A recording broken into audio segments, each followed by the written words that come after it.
Vamos a hablar ahora de lo que estaba diciendo, del análisis dimensional en física. Y lo que estoy diciendo es que es una herramienta muy adecuada para obtener información acerca de un fenómeno. Lo mejor que podemos hacer es tomar un ejemplo para que os deis cuenta de qué va el asunto. Y también quedaros con la idea, a pesar de que nosotros lo vamos a hacer muy sencillo. Realmente es un tema muy, muy amplio y relativamente complicado. Es un tema de matemáticas, es decir, cómo se puede poner algo como combinación de otra cosa. Es decir, se habla de un espacio de muchas dimensiones. Vosotros lo vais a ver de una manera muy sencilla, con ejemplos, ¿de acuerdo? Pero no se os olvide nunca que lo que vemos aquí es nada más una pequeña parte, una parte muy, muy, muy pequeña de la física y de lo que corresponde a las matemáticas en relación a la física. O sea, nunca consideréis que con esto sabéis el análisis dimensional, sino únicamente una parte pequeña. Bien, vamos a hacerlo, vamos a explicarlo utilizando ejemplos. Y el ejemplo, pues, lo más típico es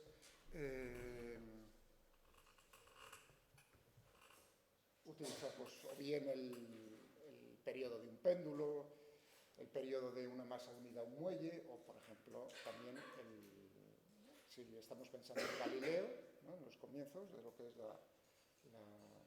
la física clásica, tal como la conocemos hoy, pues dejar caer este bolígrafo, que no voy a hacer, que si no se me rompe, y este es caro.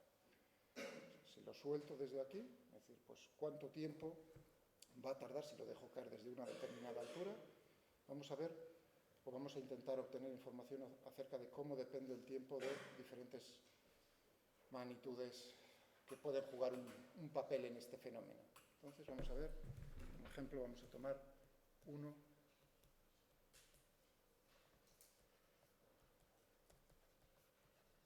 de un objeto, vamos en el vacío, en el vacío. Vamos a suponer que no hay aire,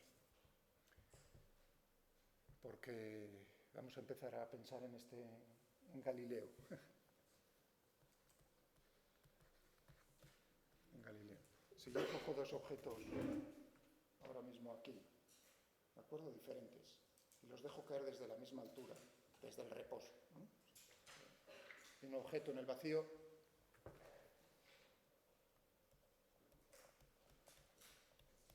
esto también lo ponemos como condición. ¿Tocan el suelo en el mismo instante? Otra vez. Dejo dos objetos desde la misma altura. Suelo horizontal, o sea, que no busquéis cosas raras. Dos objetos diferentes. ¿Tocan, qué creéis? ¿Que tocan el suelo en el mismo instante, sí o no? ¿No?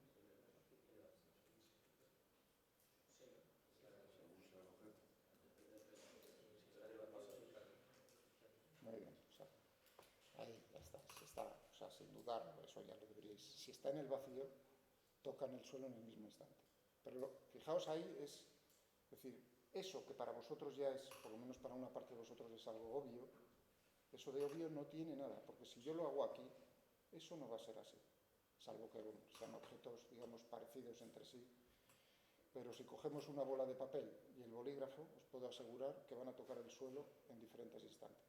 Tanto mayor será, si cojo la hoja de papel, si el papel no lo arrugo, lo pongo como una hoja de papel así estirada, y el bolígrafo, tanto más diferencia, tanta mayor será la diferencia que notaréis. Entonces, os tenéis que dar cuenta que eso así era el mundo. O sea, en el siglo XVI, 1500 y tal, ¿no?, hasta ese momento, todas las observaciones que hacían todas las personas era, decir, precisamente eso. Es decir, que objetos tocan, si los soltamos desde la misma altura, en tiempos diferentes. Y ahí es donde empieza el proceso científico de decir, bueno, hay que simplificar el problema. ¿Qué ocurre si nosotros lo hacemos cada vez en un medio que sea menos? Uno nota que el aire realiza una resistencia, ejerce una resistencia sobre el cuerpo. Si vamos eliminando eso, ¿cómo se va, digamos, comparando los tiempos de caída? ¿Cómo van igualándose ambos tiempos? ¿Entendido? Bueno, que fue precisamente, ¿no?, lo que observó o lo que dijo Galileo. Bueno, ¿de qué factores creéis que puede depender el tiempo de caída? En principio, imaginaos que estáis ¿no?, o sea, estáis haciendo ese experimento mentalmente, o aquí, y decís, bueno, ¿qué factores creéis que puede jugar uno sin saber nada de física o sabiendo poco de física? En principio, tengo varios cuerpos, ¿no? Hombre, el primero de todos, el primero de todos, el más lógico. El más lógico. Fijaos, si ya estáis pensando en lo que os han... Ahí tenéis que pensar en fijaos cómo está, o sea, vosotros ya os han metido en el cerebro cosas que no tienen nada de obvio, que les estáis dando como algo hecho y que eso, digamos, y ahí pensáis, eso es fácil, y no os dais cuenta de la revolución que supuso para el mundo, para la humanidad, eso. Os estáis diciendo la gravedad. Yo diría, antes que eso, lo más obvio es que si lo dejo caer desde esta altura, va a tardar menos que si lo dejo caer desde esta altura. Eso es lo obvio. ¿O no? Bueno, sí, pero os lo habéis saltado. O sea que... ¿no? La altura h. La altura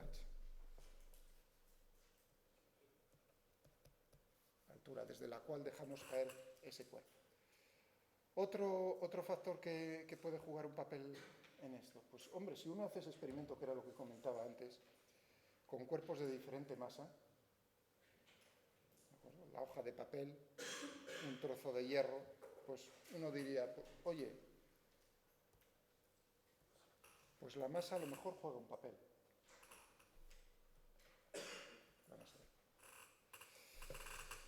Y luego, pues ya eso es más moderno, uno diría, hombre, si lo hago aquí en la Tierra o lo hago en la Luna, que uno se acuerda de las peliculillas que como saltaban, ¿no?, sobre... Uno diría, pues la gravedad del planeta donde nos encontremos jugará un papel también, efectivamente. Es decir, la aceleración de la gravedad.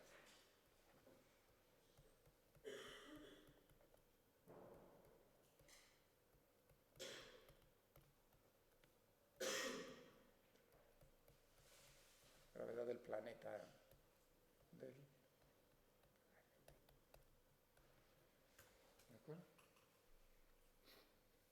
¿No? Parece lógico, ¿no? Bueno, cuidado. Esto, a lo mejor algunos ya se lo han hecho. Esto digamos, sería la única elección posible de decir, o podrían jugar más factores un papel. Ahí. No, estoy diciendo en el vacío. Hombre, estamos diciendo en el vacío. Si no, entonces complicamos, pero no. O sea, esto es simplemente un pequeño ejemplo para que veáis, sobre todo, así os lo digo, el análisis dimensional se usa masivamente en una parte de la física que es la mecánica de fluidos. La mecánica de fluidos. O sea, en mecánica de fluidos, que es uno de los problemas de física clásica más complicados. Bueno, por cierto, para que os quede en la cabeza, la segunda ley de Newton en la mecánica de fluidos recibe un nombre. En física muchas veces os encontraréis con nombres diferentes. Son cosas muy sencillas. Siempre es lo mismo. Si hay tres cosas diferentes en física, iba a decir, que si la conservación de la energía, que si la conservación del momento lineal, que si la conservación del momento angular. Y poco más, iba a decir. Pero qué pena que esas cosas reciben diferentes nombres en diferentes apartados de la física. En particular, la segunda ley de Newton, si hablamos en mecánica de fluidos, se la llama la ecuación de Navier-Stokes, por esas dos personas. Pero cuando uno oye en fluidos Navier-Stokes, si tiene idea, realmente no la memoria, sino dice, esto realmente no es nada más ni nada menos que aplicar la segunda ley de Newton. Bueno, con eso. Entonces es en mecánica de fluidos donde tiene un uso mayor y más, digamos, una aplicación más directa.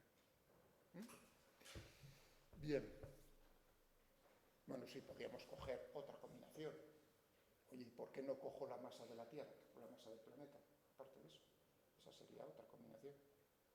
Aparte, o sea, ir añadiendo cosas, que a uno se le pueden ocurrir más factores. Y cuidado, dependiendo de cómo coja uno ese conjunto, es decir, factores que pueden intervenir, es decir, que uno piensa en lo que puede ser importante en ese fenómeno, digamos, el resultado final del análisis dimensional puede ser uno útil o puede ser nada. Por ejemplo, simplemente añadiendo, fijaos, voy a decir ya, voy a romper un poco, no la tensión así va a ser independiente de la masa. O sea, vamos, fijaos lo que acabo de decir, que lo que vamos a observar es que tocan, va a tardar el mismo tiempo, tocan en el mismo instante el suelo, eso significa que es independiente de la masa. Eso es lo que quiero demostrar con el análisis dimensional. ¿Os dais cuenta? Sin utilizar otra herramienta. Pero os estoy haciendo una advertencia. Vamos a coger estos como en todos los libros. Y uno no se para a pensar, a lo mejor si no te lo pone en el libro o no te lo dice el profesor, que si tú mentalmente escoges más magnitudes o diferentes, entonces no obtienes ese resultado. Simplemente añadiendo yo, cosa lógica, porque podría decir, pues la masa del planeta, ¿por qué no? Añado eso, entonces ya no llegaríamos al resultado de que podemos deducir que es independiente de la masa de los cuerpos. ¿De acuerdo? Bueno, vamos a dejarlo así. Y ahora tenemos que pensar, bueno, cómo es cada una de las dimensiones de estas magnitudes físicas. De la altura, ¿no? Pues es longitud.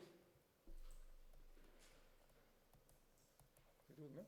Y a este se utilizan letras mayúsculas. L, longitud L. Es decir, que cada una de las magnitudes esas que teníamos ahí básicas, ¿no? De las 7, pues se utiliza una letra diferente. En la masa, es masa simplemente, la masa del cuerpo, ¿no? Tendríamos M mayúscula.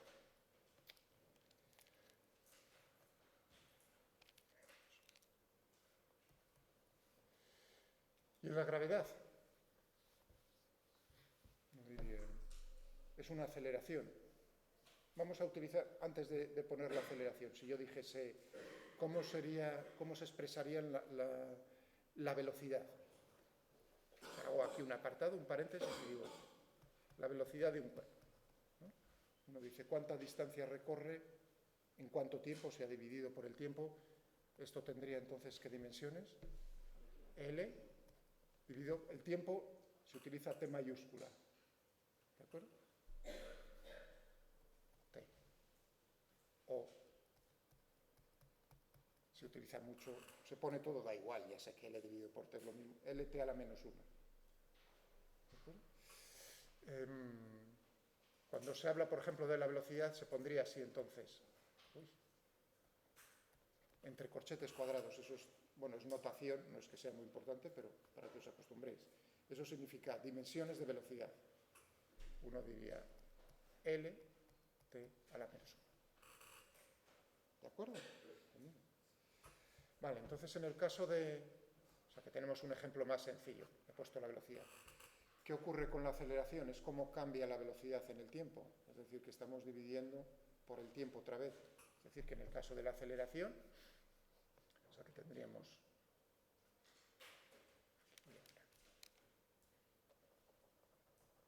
ya que lo estoy llamando h, ¿no? Las dimensiones de h, sería esto, las dimensiones estas de la masa del cuerpo, evidente, m, y las dimensiones voy a utilizar g, aquí, ¿no? Las dimensiones de g, ¿cuáles serían? Voy a borrar eso que tengo a la derecha. Si no se ve bien algo en la pantalla, os agradecería que me lo dijeseis. O sea, no, cualquier duda. Por eso veis que yo me siento mirando a la pantalla para darme cuenta de si lo podéis ver bien o no.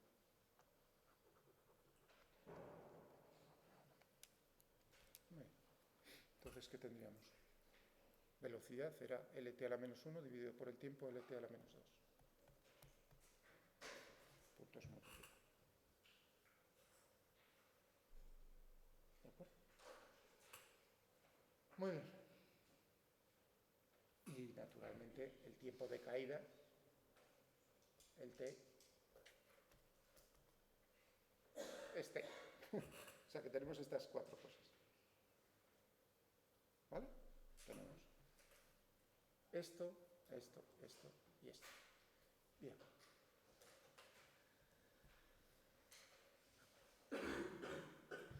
Entonces, ¿qué ocurre?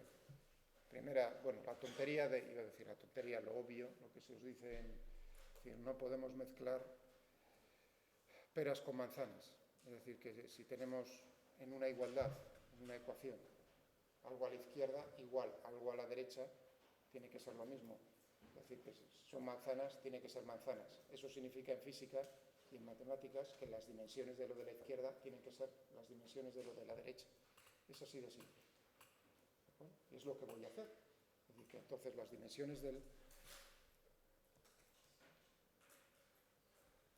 tiempo que ponía tiene que ser una combinación de, que teníamos las dimensiones, había puesto de h, cuidado, pero ¿cómo entran? Podrá entrar con una potencia que no sabemos precisamente qué, ¿no? Vamos a utilizar alfa. ¿Con qué potencia entra ahí en esa expresión? No tiene que ser multiplicaciones, divisiones, operaciones de ese tipo. ¿Por qué? Porque sumar, fijaos, entonces sería como sumar manzanas con otra cosa. Ya sería, no podría poner h más algo, porque yo sé que las dimensiones de h elevado a lo que sea no son dimensiones de tiempo, o sea que tiene que ser multiplicar. H teníamos la masa, ¿no? Teníamos la masa por beta. Se utilizan mucho las letras griegas. Por eso en todos los libros de física siempre hay un apéndice al principio y al final, que es el alfabeto griego. Y luego teníamos las dimensiones gamma, alfa, beta, gamma. Tenemos que tener una cosa de estas. Ya hablando de eso de mezclar, por cierto, una primera cosa interesante. Entonces, todas las magnitudes en física, digamos, van a tener diferentes dimensiones, o va a haber magnitudes físicas que sean diferentes físicamente, pero que puedan tener las mismas dimensiones. Ahí tendríamos un pequeño problema, ¿no? ¿Entendéis lo que quiero decir? Es decir, siempre todo lo que vamos a estudiar aquí en mecánica o en física, las diferentes magnitudes físicas van a estar caracterizadas por diferentes dimensiones. Ese es el asunto, ¿no? Y la respuesta, ¿qué creéis? Es lo mejor, siempre es un contraejemplo, ¿no? Si encontramos un ejemplo que no cumpla eso, pues entonces diremos no. Eso se hace mucho en matemáticas. Es decir, para hacer una demostración de que eso no es así. Suponer que... A ver, ¿se os ocurre así alguna magnitud física? Porque ya venís aquí con algo, no venís aquí, ya veis, ¿no? Estáis diciendo cosas que os parecen obvias. O sea, que aquí de empezar de cero, nada de nada, ¿eh? Con ayudas, empiece desde cero, pero preguntándome aparte. Entonces, ¿qué creéis? ¿No se os ocurre nada así? Hombre, yo tengo el ejemplo ya en la cabeza que siempre digo que es... Pero hay más de uno, por supuesto. A ver, ahí es donde yo intento fijarme, a ver cómo está el personal. Mi clientela, como digo yo, mis clientes. Muy bien. ¿No se os ocurre ninguno? Por ejemplo, el trabajo. Vamos a pensar en trabajo. Trabajo-energía, ¿no? Una fuerza que está actuando sobre un cuerpo realiza un trabajo, ¿no? Al desplazarse ese cuerpo, ¿no? Con la fuerza que estamos ejerciendo. O sea, que si yo cojo mi teléfono móvil, ¿no?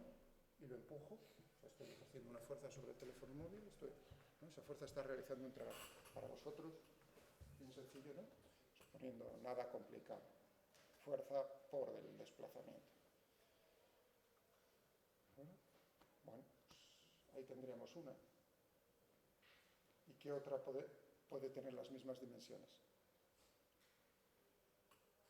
Fijaos, ¿eso en qué unidades, por cierto? ¿En qué unidades se mediría en el sistema internacional? ¿Qué unidades son las unidades de trabajo y energía? Julios, muy bien. Bueno, el equivalente sería las unidades de fuerza en el sistema internacional es el newton, ¿no? Es decir, newton por metro sería, ¿no? Es decir, un julio sí, es equivalente, uno podría escribir newton por metro, sin ningún problema. Lo que pasa es que magnitudes físicas importantes, sus unidades reciben un nombre, por ejemplo, de personas importantes, el newton. ¿De Pero eso es un newton por metro, newton metro. ¿No suena lo de newton metro en otra cosa así de la técnica? ¿Eh? Perdón, ¿quién lo ha dicho? Exactamente, el par motor, el momento de una fuerza. O sea que, si os gustan los coches, hay dos cosas que caracterizan un buen, o sea, que uno puede diferenciar. Hay dos, ¿no? Aquí para la parte masculina, sobre todo, ¿no? Que les gusta más ese tipo de cuestiones. Si uno se fija a decir, oye, ese coche tiene un motor que es, bueno, no solo se fija uno en la potencia, si tiene 250 caballos, ¿no? O 300 o 100, sino también uno se tiene que fijar en cuál es su par motor. Bueno, realmente lo que se fija uno es en las curvas de potencia y en las curvas de par motor, pero para vosotros, es decir, cómo depende cada una de esas cosas de las revoluciones del motor y cómo se va desarrollando. Ambas cosas. Por eso, los motores de gasoil, digamos, tienen una ventaja competitiva frente a los de gasolina, mientras que los de gasolina, en principio, bueno, pues tienen mayor potencia. Si os fijáis en los coches, ¿no? Pues suelen tener, digamos, en coches equivalentes de mismo precio tienen motores más potentes. Uno pensaría, bueno, pues, y realmente tienen una velocidad punta mayor. O sea, ¿os habéis dado cuenta de eso? En gasolina nadie, o sea, si uno quiere, si no estarían en Fórmula 1 con motores de gasolina. A pesar de que en las 24 horas de Le Mans los que ganan son motores de gasoil desde hace unos pocos años, pero eso es por la fiabilidad.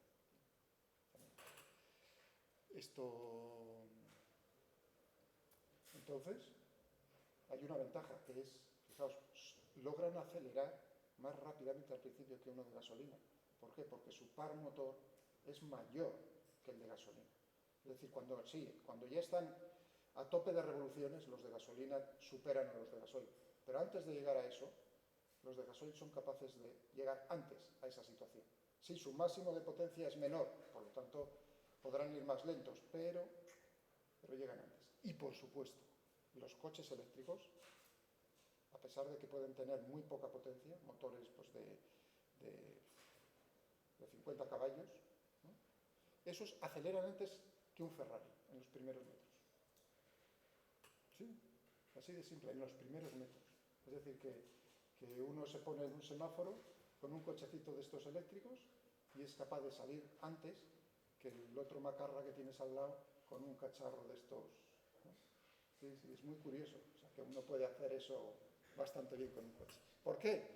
Pues porque los motores eléctricos, ya que haréis ser ingenieros, son capaces de suministrar el par motor máximo inmediatamente, desde las 0 revoluciones, mientras que los otros no.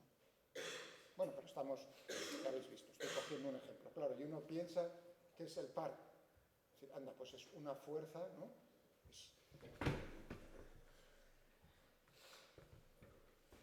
Imaginaos esto, ¿no? Yo quiero hacer girar un volador, ¿no? Pero voy a hacerlo girar, esto está fijo, o sea, esto es un eje, entonces lo quiero hacer girar, ejerce una fuerza, ¿no? Entonces, la misma fuerza, digamos, si la ejerzo aquí o la ejerzo aquí, a diferentes distancias del eje, tiene diferentes efectos en la rotación. Tanto mayor, digamos, va a girar tanto más rápidamente cuanto más lejos del eje. Es decir, la distancia, lo que se llama el brazo de palanca, de una manera sencilla. Pero bueno, uno está diciendo, a eso le llamas el momento, o el par de esa fuerza, ¿no? De fuerzas. Entonces, ¿qué tipo de magnitud es? Fuerza por el brazo de palanca. Anda, nada más, eso es Newton por metro, Newton metro. Son dos magnitudes físicas, fijaos que son fuerza por una distancia, pero uno no las puede mezclar, es decir, uno no puede sumar trabajo más momento o par de fuerzas. ¿Está claro? O sea que no es una garantía de que podamos hacer sumar esas cosas. ¿Está claro? ¿Qué quiero decir? Sí, está claro. Si tienen diferentes magnitudes, entonces absolutamente creo que no las vamos a poder sumar. Bien. Y que no se me olvide luego hablaros de magnitudes adimensionales. Pero eso lo dejo para más adelante. Un poquito más adelante. Bueno, pues entonces tenemos esto. ¿Cuáles son las magnitudes de tiempo? T. ¿Cuáles son las magnitudes de alfa? ¿Cuáles son las magnitudes de la masa? M. ¿Cuáles son las...? Esto era L por T a la menos 2 elevado a gamma. Si lo de la izquierda tiene que ser igual a lo de la derecha, fijaos que esto es T elevado a 1.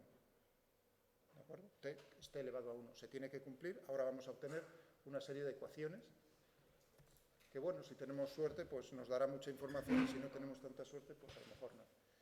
Ahora me fijo el tiempo. 1. ¿Dónde tengo aquí el tiempo? Pum, pum, pum, pum, aquí nada más. Es decir, que tendré menos 2 elevado a gamma. No lo tengo en ningún otro sitio. O sea que esto vamos a ponerlo todavía más sencillo. Ahora que estamos al principio, todavía más sencillito, para que os deis cuenta. T elevado a 1, voy a hacer L elevado a alfa, menos, fijaos que tengo, más gamma, ¿no? Alfa elevado a gamma, por tanto, aquí. Por M, ¿dónde tengo? Tengo beta, por beta, nada más. Y el tiempo, pues lo tengo elevado a menos 2 gamma. Y ya está. Y de aquí, pues vamos a sacar 1, que era donde estaba, menos 2 gamma. ¿Qué tenemos más aquí? Uno diría, hombre, aquí a la izquierda no tienes ni L ni M. Bueno, realmente sí los tengo. Tengo, fijaos, que T es T elevado a 1 por M elevado a 0 por L elevado a 0. Claro, porque cualquier cosa elevado a la potencia 0 es 1. Es decir, que lo que tengo ahí son ceros patateros también. 0, ahora me estoy fijando en la masa. 0 tiene que ser igual a beta.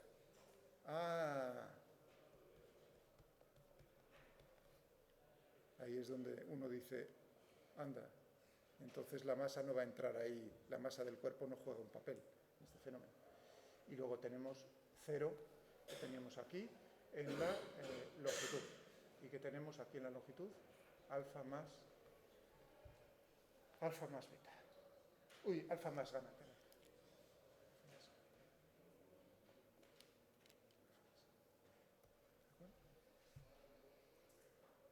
Bueno, pues ahora tenemos un sistema de ecuaciones, de 3 ecuaciones con 3 incógnitas.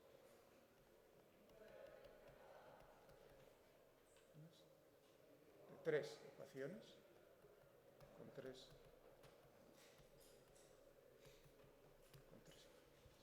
Una está ya claro, beta es 0.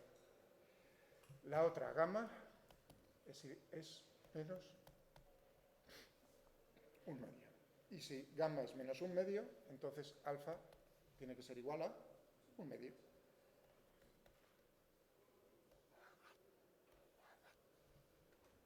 ¿Estamos de acuerdo, no? Vale, voy a borrar aquí un poco en el medio.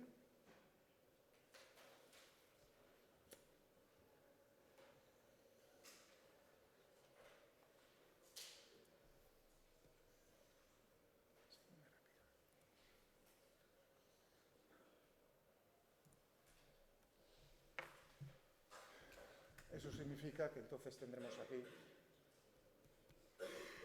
que T va a ser, ¿cuánto teníamos aquí? Esto fuera, y solo tenemos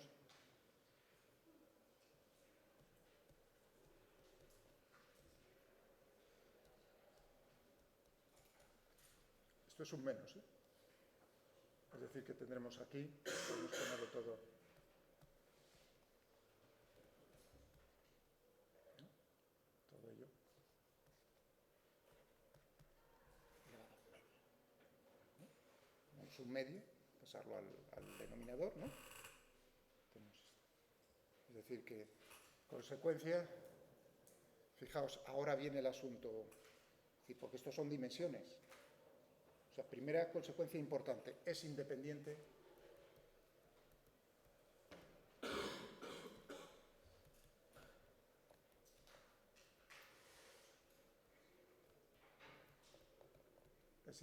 por eso ponía, es independiente de la masa del cuerpo que estamos dejando acá.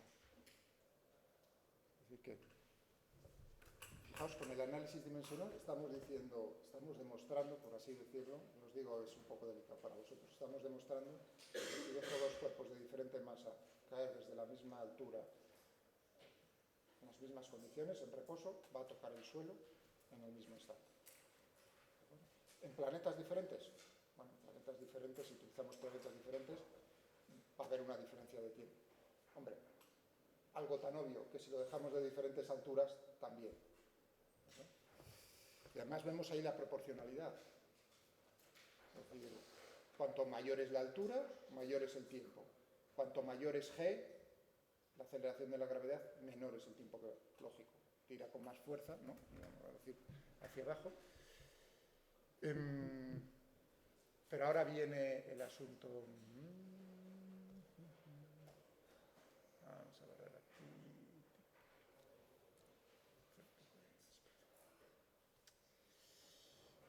No quiero borrarlo de arriba.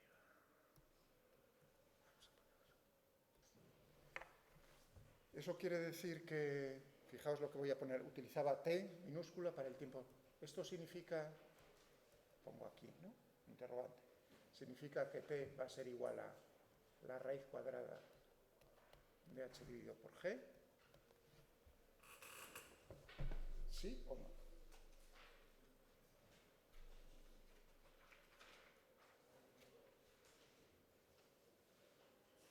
¿Sí o no?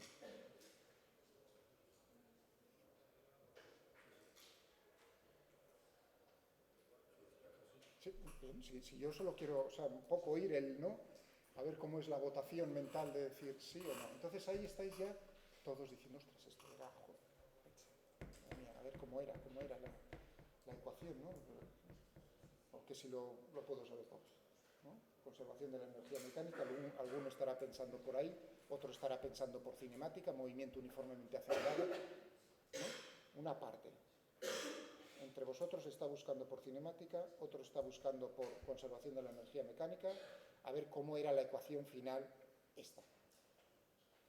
Yo no quiero eso. Sí, si lo estáis intentando recordar, os daréis cuenta de que la respuesta es que no. No. Fijaos, lo de arriba es cierto, lo que he puesto ahí arriba es cierto, pero lo que he puesto ahí abajo entre interrogantes no es cierto. No. Anda, la mar. Sí, fijaos. Entonces, ¿qué está pasando aquí arriba? Cuidado, no me mezcléis una cosa son las dimensiones y otra cosa es la expresión en sí de cómo es la magnitud, cómo depende. Entonces, ¿eso cómo se puede entender? Claro, lo que no puedo saber con el análisis dimensional es si hay factores adimensionales multiplicando. Claro, porque si tengo un factor adimensional ahí multiplicando, en el análisis dimensional no tiene ni m, ni l, ni t, no lo puedo saber, ¿entenderéis? Es decir, que yo puedo saber cómo entran, en principio puedo obtener información, en este ejemplo, toda de cómo entran en juego las magnitudes que tienen dimensiones. Pero si hay algo en esta expresión, en la fórmula, para vosotros, fórmula que me quiero aprender de memoria, que yo os digo, no os aprendáis de memoria, pero bueno, fórmula, es decir, si hay algo ahí dentro que no tiene dimensiones, por ejemplo, un número, por ejemplo, pi, o 2, o lo que sea, o 3, o 4, o 5, 2,5, 2,25, o lo que sea, eso no tiene, en principio, puede no tener dimensiones, entonces no podemos descubrirlo. Por lo tanto, la respuesta es no lo podemos saber. Bueno, yo estoy poniendo no porque yo mentalmente ya también he hecho el cálculo con cinemática o conservación de la energía, es decir, aplicando Newton, y sé que ese no es el resultado. Aquí hay un factor 2, raíz cuadrada de 2, mejor dicho, raíz cuadrada de 2, que es adimensional. ¿Bueno? Entonces uno dice, bueno, pues, ¿para qué me ha servido? Hombre, te ha servido para un montón, te ha servido para saber que es independiente de la masa. Si alguien falla en eso, es decir, si alguien dice al final de la asignatura, es decir, dos cuerpos en el vacío, los dejamos caer en las mismas condiciones, toca el suelo en diferentes tiempos, digamos, eso es lo que yo llamo errores fatales. Es decir, damos otra pasada, es decir, con un error de ese tipo, digamos, sería el suspenso en la asignatura en condiciones normales de presión y temperatura, iba a decir.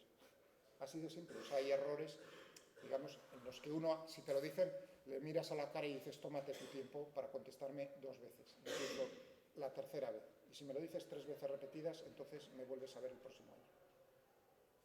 ¿Entendéis? Porque son errores, digamos, de concepto muy, muy, muy graves. ¿Vale? Pasa que como estamos en Bolonia, pues habrá que sumar hasta el 2,25789, ¿no? Están las 3 milésimas para poderle decir pasa al próximo año. Bien. Vale. ¿Os ha parecido útil? ¿No?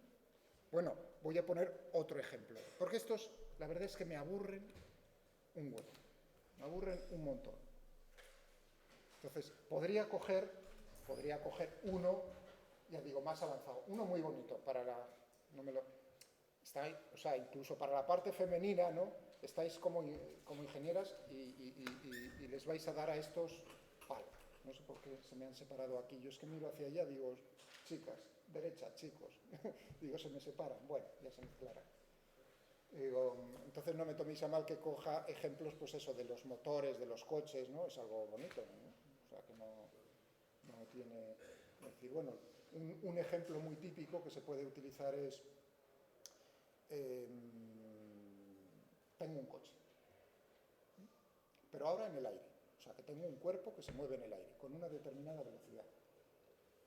¿Cuál es, digamos, podemos saber algo acerca de la fuerza que ejerce el aire, rozamiento, cómo se opone, ¿no? El aire se opone a que ese cuerpo se esté moviendo en su seno. Y qué bien me sale, como en los libros, en su seno. Es decir, que si vosotros ponéis el coche, soltáis el acelerador, ¿no? Entonces, más tarde o más temprano, ese coche se para. ¿Estamos de acuerdo o no? Es decir, que ejerce una fuerza de oposición a ese movimiento. Entonces ahí viene la cuestión de decir, uy, un problema. Podemos saber un poco, y es cuestión de aplicar también la cabeza, es decir, si yo cojo dos coches, o sea, ahora, fijaos, primer paso, para que os deis cuenta en el proceso del análisis dimensional. Es decir, lo primero es pararse a pensar, o sea, simbólico. Es decir, anda, y hay que jugar a un papel. Ostras, pues si cojo un cacharro de eso, y digo, anda, esos trastos tan grandes, esos los todoterrenos, ¿no? Que están tan de moda y que consumen un huevo, eso también lo sabemos. Y, anda, ¿por qué consumirán mucho? Hombre, pues a lo mejor uno está pensando en la masa, pero, digamos, si uno piensa entonces si coge un papel, coge un cuerpo, ¿no? Esto, y lo muevo, digamos, de diferentes maneras, de canto, la mano, de canto, o lo muevo de esta manera, uno se daría cuenta de que se ofrece más resistencia, ¿no? O está pensando en volar una cometa, pues que se ofrece más resistencia cuanto mayor es el área de las, voy a utilizar, de la sección eficaz. Se llama eso en física sección, es decir, el área es, ¿no? De la mano es la misma, si la pongo así o así es la misma, pero la sección, ¿cuál es el área eficaz al moverlo? Uno dice, bueno, pues cuando lo tienes perpendicular a la dirección, entonces es toda el área. Pero si lo pones así, pues lo que vas a tener va a depender también del ángulo. Bueno, entonces, en esos coches uno piensa, agarra el cuchillo y raca, lo corta perpendicularmente a la dirección del movimiento. Y se fija cuál es el área máxima, porque claro, está el motor, ¿no? Va creciendo, ¿no? Tienen una forma que no es como un cubo. Entonces uno mira y cuál es el área de la sección transversal en el punto mayor. Bueno, pues eso juega un papel. Otro papel que puede jugar ahí, que puede... Hombre, evidentemente, si uno piensa otra vez, es decir, ¿cuánto consume un coche? Todos esos, ¿no? Son unos trucos que usan los ingenieros, bueno, les pagan para ello, claro, así... Es decir, el consumo depende, la fiscalidad depende del consumo bajo unas condiciones. Son unas condiciones, lo del test donde se hacen el consumo de los coches, son muy especiales sobre rodillos, sobre, bueno, entonces intentan minimizar bajo esas condiciones todo en el coche para que salga un número bonito, pero que no son las condiciones reales. Es evidente que a diferentes velocidades el consumo es diferente, por lo tanto la fuerza que va, tenemos que vencer esa fuerza, por lo tanto, la velocidad juega otro papel. Ya, fijaos, ¿os dais cuenta? Dos factores tengo. El área, ¿qué dimensiones va a tener? Es longitud por longitud, L al cuadrado, L elevado a 2. La velocidad, fijaos, tengo L por T a la menos 1. Y ahora digo, anda, si yo hago eso, pienso en un avión, por ejemplo, lo hago a ras de suelo, o lo hago a 10 kilómetros de altura, uno se da cuenta en el consumo, o sea que fijaos que es ver cómo está hecha la vida. Los aviones, ¿por qué creéis que vuelan a 10 kilómetros de altura? ¿Por qué? ¿Para ver un poco mejor el paisaje o qué? No, precisamente la densidad del aire a esa altura, cosa que me parece el otro día, ¿no? Os comenté, ¿no? Os comenté lo de los cada 5,5 kilómetros, ¿no? A la mitad. Bueno, esa es una razón. El aire es mucho menos denso, aparte, digamos, las turbulencias son mucho menores porque vuelan justo por encima de la tropopausa, es decir, entran ya en la estratosfera, casi. Pues están en el límite, entonces ahí es mucho más estable el aire. ¿No lo notáis cuando vais a aterrizar como blo, blo, blo, blo, blo, blo? Que por cierto, la tropopausa es diferente en diferentes sitios. ¿Quiénes han viajado a Sudamérica en avión? ¿Alguno? Bueno, pues el piloto advierte cuando se va a pasar, ¿no?, por la zona de convergencia intertropical, se le llama en los trópicos, que el cacharro se va a mover. Y os puedo asegurar, porque yo lo sufrí, que iba a decir, bueno, ¿qué tienes miedo? Que eso, y puntos suspensos, que se ponen increíble. Yo pensé, digo, esto no lo sobrevivo, porque el avión crujía y cuando ves como los azafatos y azafatas se sientan y se atan, pero bien fuerte, dices, aquí la cosa... Bueno, ahí la tropopausa, digamos, la convergencia es tan grande del calor que el límite está mucho más alto y el avión tiene que atravesar. Hay problemas. Bueno, todo este rollo, bla, bla, bla, bla, es para decir que entonces la densidad juega un papel. Ya tenemos esos tres factores. Con esos tres no sería suficiente. Podría añadir alguno más, pero con esos tres no sería suficiente. Entonces, un ejemplo sería aquí.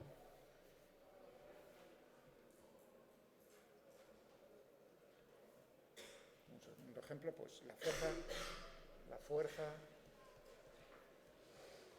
que ejerce aire sobre un cuerpo que se mueve dentro, bueno, el aire o un medio. Estamos hablando en general. Estoy poniendo el aire porque estoy dentro de él.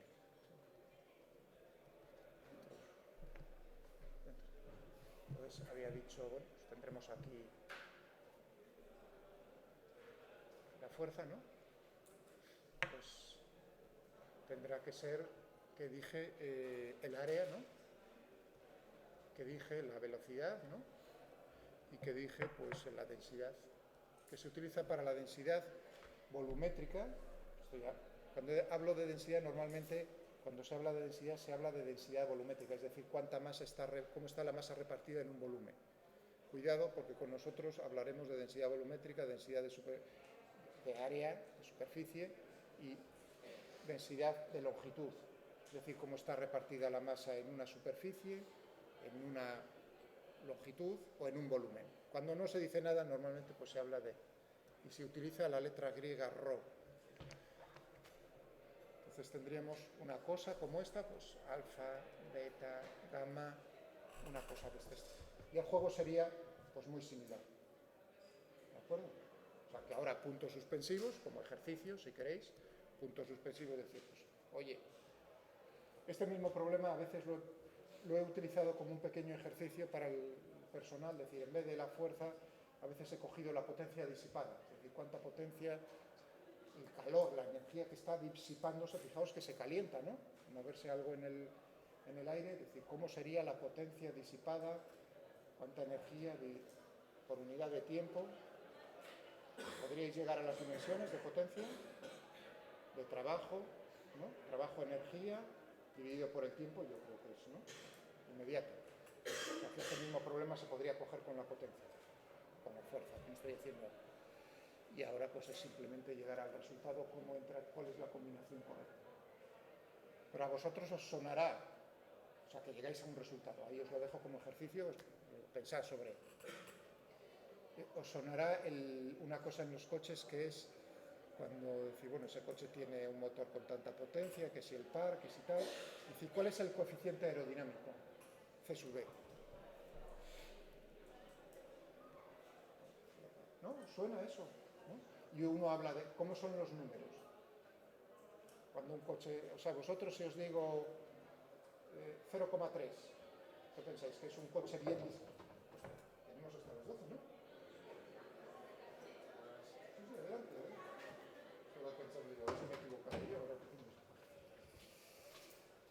esto... Estaba diciendo, si os digo 0,3, ¿qué pensáis? ¿Está bien diseñado? Bueno, depende de en qué años hablemos, no, se consigue mucho mejor 0,28, 0,26, 0,27, ese coeficiente, digamos, pero fijaos, ese coeficiente es adimensional. Es decir, que en la fórmula real, la fórmula que sería, fijaos que estos son dimensiones lo que estoy poniendo ahí, ¿no? Habría una fórmula detrás, lo mismo que para el tiempo de caída, habría una fórmula que sería cada una de estas expresiones multiplicado ¿por qué? Por factores adimensionales. El factor adimensional sería C sub B. Ese no lo podemos conocer por el análisis dimensional. ¿Por qué es adimensional?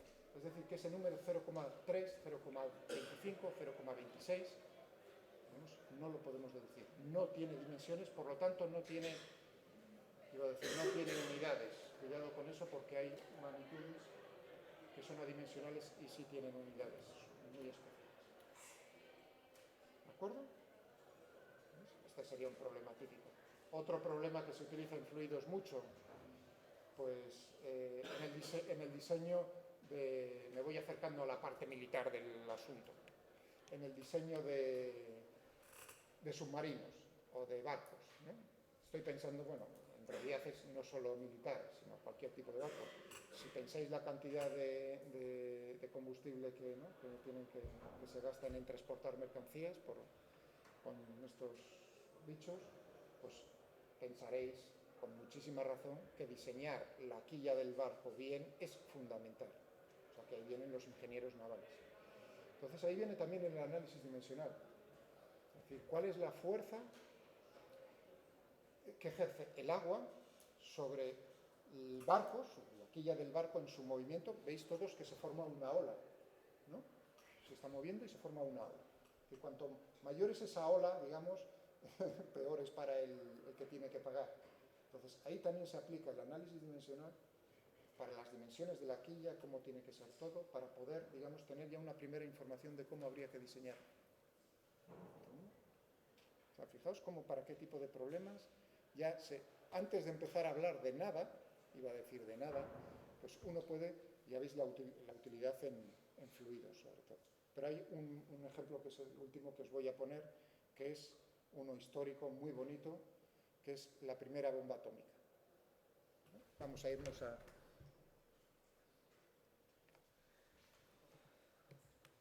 Tenía que haber parado ya, pero bueno, no lo voy a parar.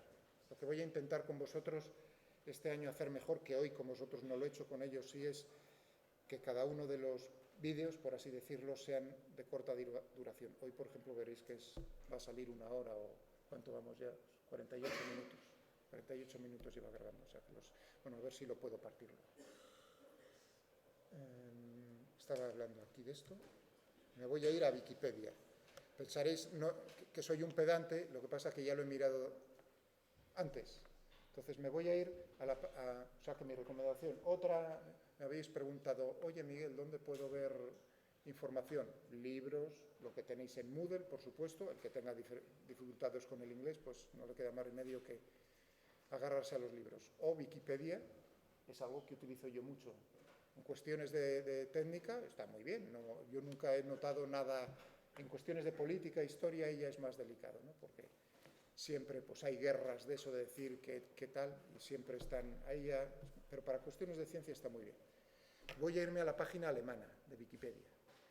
O sea, ¿por qué? Pues porque he visto lo mismo en la página en inglés de Wikipedia. Y a veces la página alemana, qué curioso, jopelines, son mejores que las del inglés. O sea, son cabezones, les gusta la técnica, el Maschinenbau, Ingenieure, ¿no? Como salen tan buenos, o como en Japón, y tienen las páginas mejor que en inglés. Pues en particular esta.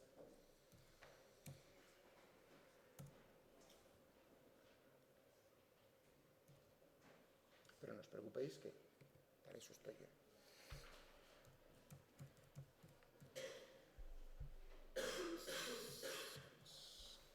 Dimensions Analysis. Bueno, ¿no? Ahí dice el análisis dimensional es un procedimiento matemático para poder comprender o abarcar, la interacción, Zusammenspiel, entre diferentes magnitudes, Größen, magnitud, física, fisicales, eso sí lo entendéis, ¿no? Para fenómenos naturales, eso también lo entendéis, o sea que Naturphänomenen. Ohne die einen physikalischen Vorgang zugrunde liegende Formel oder eine exakte Gesetzmäßigkeit zu kennen. Eso significa sin saber antes la fórmula, así traducido al cristiano español. ¿De acuerdo? ¿Qué es lo que he hecho yo? Sin tener ni puñetera idea de cinemática, sin conservación de la energía, hemos llegado a obtener información acerca de cómo caen los cuerpos en energía. O sea que esta página va de eso. Historia, uno empieza a ver ahí, ostras, pues a lo mejor lo que dijo Miguel tenía razón, que es un problema matemático. Claro, es que ya os digo que no se puede distinguir la física de las matemáticas. Ahí ya veis, ¿no? Espacio real, que si el espacio real, que si patatín, que si patatán. Pero eso se lo dejamos para fijaos, aquí vienen que si masa, longitud, tiempo, frecuencia, más, bla, bla, bla. Que onda, aparecen matrices. Sí, a vosotros no os preocupe. A mí lo que me va a gustar es los ejemplos. Método de funciones, tensores. Ya empiezan a aparecer fotos ahí.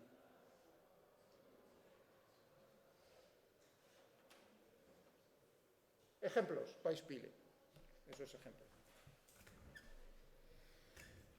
Que Galileis Fallgesetz, la ley de caída de Galileo, de los cuerpos. Muy bien. Y ahí pone, ¿no? Te dice lo que yo acabo de discutir con vosotros, bla, bla, bla, bla, bla, bla. Un ejemplo muy bonito de una barra que apretáis hacia abajo, ¿no? Como características, no sé si es como, ¿qué dice ahí? Sí, ¿en qué punto se puede partir o algo? ¿Bajo qué condiciones se puede partir una barra? Nada. En fluidos. Lo de fluiden os suena a fluidos. Os aparece aquí C sub D. Qué curioso lo que os acabo yo de comentar. ¿Veis? ¿Queríais ver la fórmula? Ahí la tenéis. La fuerza es un factor adimensional, C sub D, que es el coeficiente este que veis, ¿no? Que os dan. O sea, que dos coches. Cogéis dos coches con la misma forma. Imaginaos que lo hacéis a escala 1:10 y lo hacéis a la escala real. Tienen el mismo coeficiente C sub D.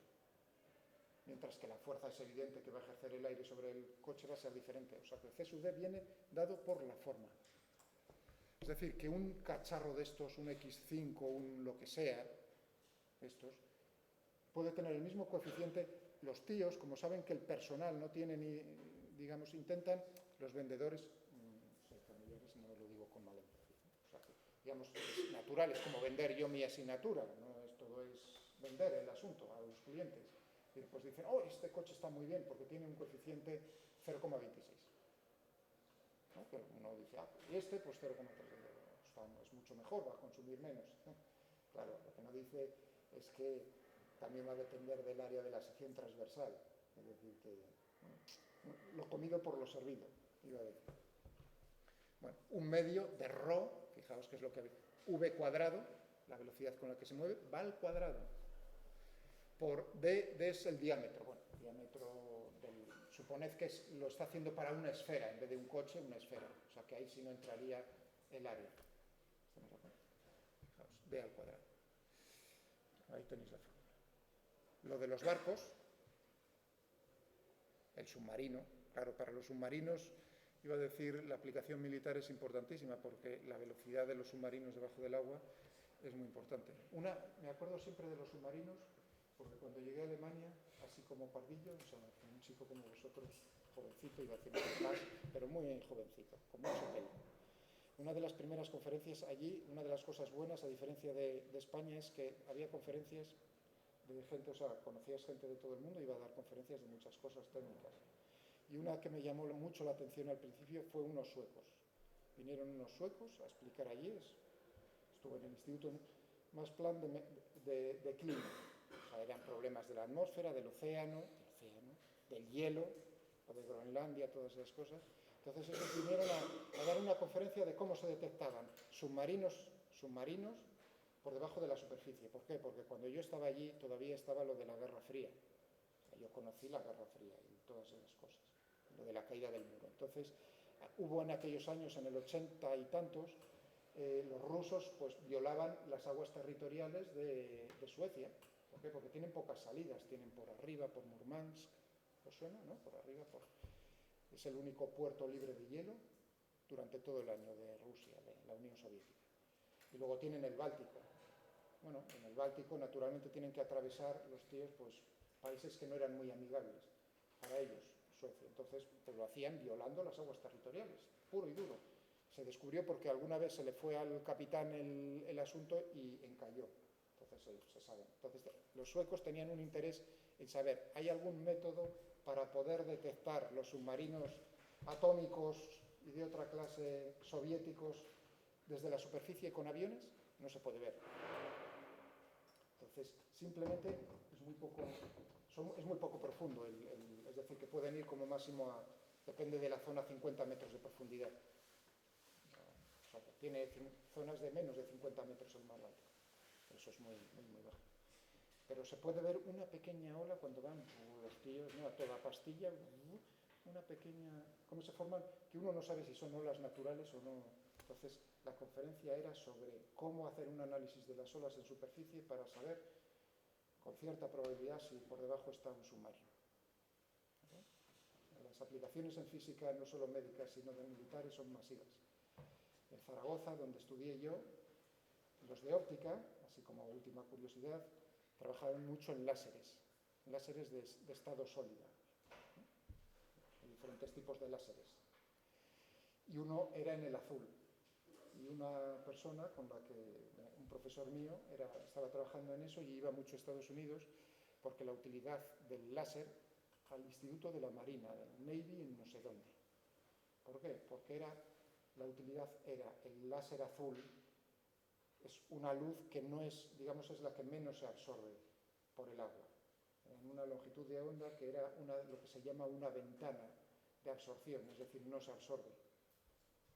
Era para comunicaciones de submarinos atómicos con satélites, sin subir a la superficie ni lanzar una boya de comunicaciones, porque en cuanto se hace eso, el enemigo lo conocía. Entonces, el juego es, y se gastan miles y miles y miles de millones, es en cómo no descubrir al submarino atómico del contrario. Bueno, eso también lo recuerdo como de mis tiempos. Ahí tenéis uno de esos, el avión. Pero yo quiero el más bonito, porque históricamente es precioso, es la energía. La primera prueba atómica, el proyecto Manhattan, os suena, ¿no? Los americanos hicieron un proyecto, invirtieron un montón de dinero y de personas en el desarrollo de la bomba atómica en la Segunda Guerra Mundial. ¿Bueno? E hicieron una prueba, la primera prueba atómica, o sea, de una bomba real, fue muy pocos días antes de Little Boy, es decir, de Hiroshima. Muy pocos días, me parece que fue el 16 de julio del mismo año, del 45, en Nuevo México. Y se le dio el nombre la explosión Trinity en Nuevo México. Y bueno, pues nada, la probaron, era una bomba de plutonio, a pesar de que la otra, la que utilizaron a continuación, era de uranio, y la siguiente sobre Nagasaki fue de plutonio, y la primera fue esa. Es decir, que realmente cuando tiraron la bomba no sabían si iba a funcionar, la real. Estaba hecha en superficie, no estaba hecha para tirar desde un avión. Para ellos no sabían muy bien si iba a funcionar o no, y una cosa muy importante, no tenían ni pajolera idea, o sea, pajolera idea no voy a decir porque eran físicos, los mejores físicos, entre los mejores físicos de la historia trabajaron en eso. La energía que se iba a liberar. Por ejemplo, en esta explosión en Nuevo México no tenían ni idea si iban a borrar a lo mejor con mala suerte el estado de Nuevo México, de la superficie. Digo, a ver si se les iba la mano. Bueno, tenían que probarlo. Y lo hicieron ahí. Entonces el asunto fue el siguiente, era ultra secreto, por supuesto. Ahí veis una foto 0,025 segundos después de la explosión. Eso es lo que se le llama el hongo, empieza a formarse el hongo. Realmente al principio no es un hongo, sino que es una esfera, semiesfera, cortada por la mitad. Y el diámetro, no lo veis ahí bien, pero yo lo estoy viendo, son 100, la distancia. ¿Veis eso de ahí abajo? Son 100 metros. Eso os da una idea de que el diámetro era del orden de 200 metros, pues 25 milisegundos después de la explosión. Ahí lo estáis viendo. Eso es real, esa es una foto real de ese día. Y ahora viene el asunto. Invitaron a sus aliados, es decir, ellos, invitaron, primero voy a contarlo un poco mejor. Ellos hicieron la explosión y midieron la energía liberada. Eso se puede medir con detectores, diferentes maneras. Bueno, y entonces enseñaron a continuación a sus aliados, que eran los ingleses, fotos. Pero no compartían, no les dijeron cuánta energía, o sea, eso era ultra secreto. ¿Cuánta energía libera una explosión atómica? Eso era ultra. O sea, que digamos, demostración de que lo habían hecho con los aliados.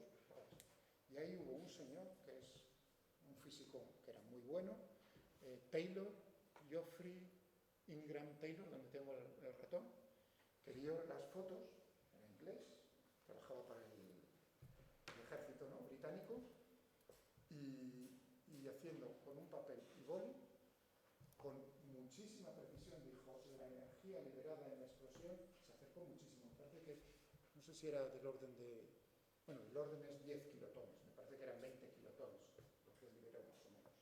Eso. Pues lo dijo pues con un margen de error relativamente pequeño. Ahora me diríais que es pequeño y que es grande, muy cerca. No voy ahora a discutir en eso. Si 18, una cosa de estas. Se quedaron los americanos pasmados, diciendo, ¿por qué? ¿Y cómo lo hizo? Con el análisis dimensional. Porque este señor era un experto en mecánica de fluidos. Y durante la guerra, pues no le quedó más remedio que ayudar precisamente en fluidos en explosiones. Es decir, cómo se comportaban las explosiones.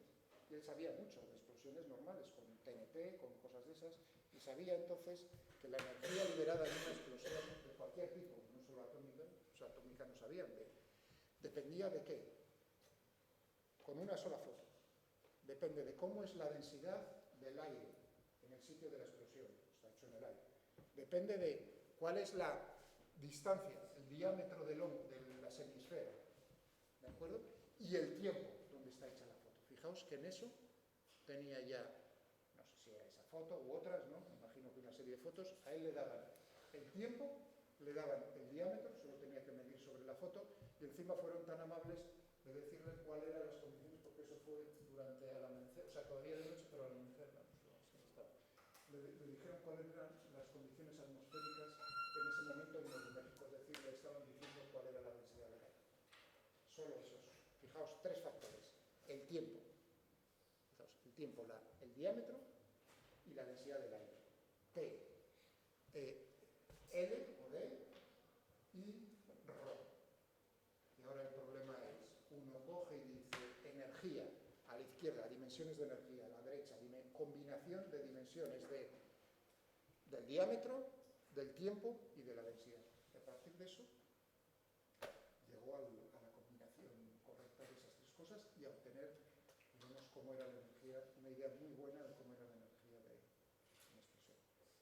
Hay otro muy relacionado con esto de las explosiones atómicas, me parece que fue Pauli, otro físico muy grande, ¿no? En una de las explosiones hizo un cálculo, fijaos, ellos se ponían, ¿no?, a kilómetros de distancia del lugar de la explosión y tenían los detectores. Posteriormente, estoy hablando de pruebas posteriores a esta.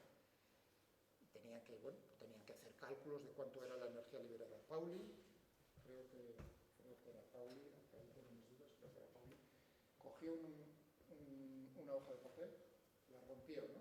Entonces, en el momento en el que vino la onda, porque ahí depende, primero te viene la radiación, luego te viene la onda de choque del aire, él soltó el papel y solo de la altura, desde donde dejó caer los trocitos de papel, la distancia a la que cayeron en el suelo y las condiciones ambiente, llegó también a saber hacer un primer cálculo de cuál es la energía liberada en una explosión atómica. ¿Os dais cuenta entonces de cómo uno podría dar resultados bastante buenos sin necesidad de utilizar otra herramienta más? Hombre, al final ha gustado el ejemplo este de la explosión atómica? Eso espero. Entonces pensad como tercer ejemplo, aquí lo tenéis, ¿no? Fijaos, una combinación de, bueno, aquí el radio uno puede coger una cosa que tiene a la derecha, ponerla a la izquierda y al revés. El radio del hongo, de la esfera, pues el tiempo, ρ y la energía liberada. Os estáis dando cuenta de que ahí la expresión es cómo depende el radio de la semiesfera con la energía liberada, el tiempo y la densidad. Uno le puede dar la vuelta al calcetín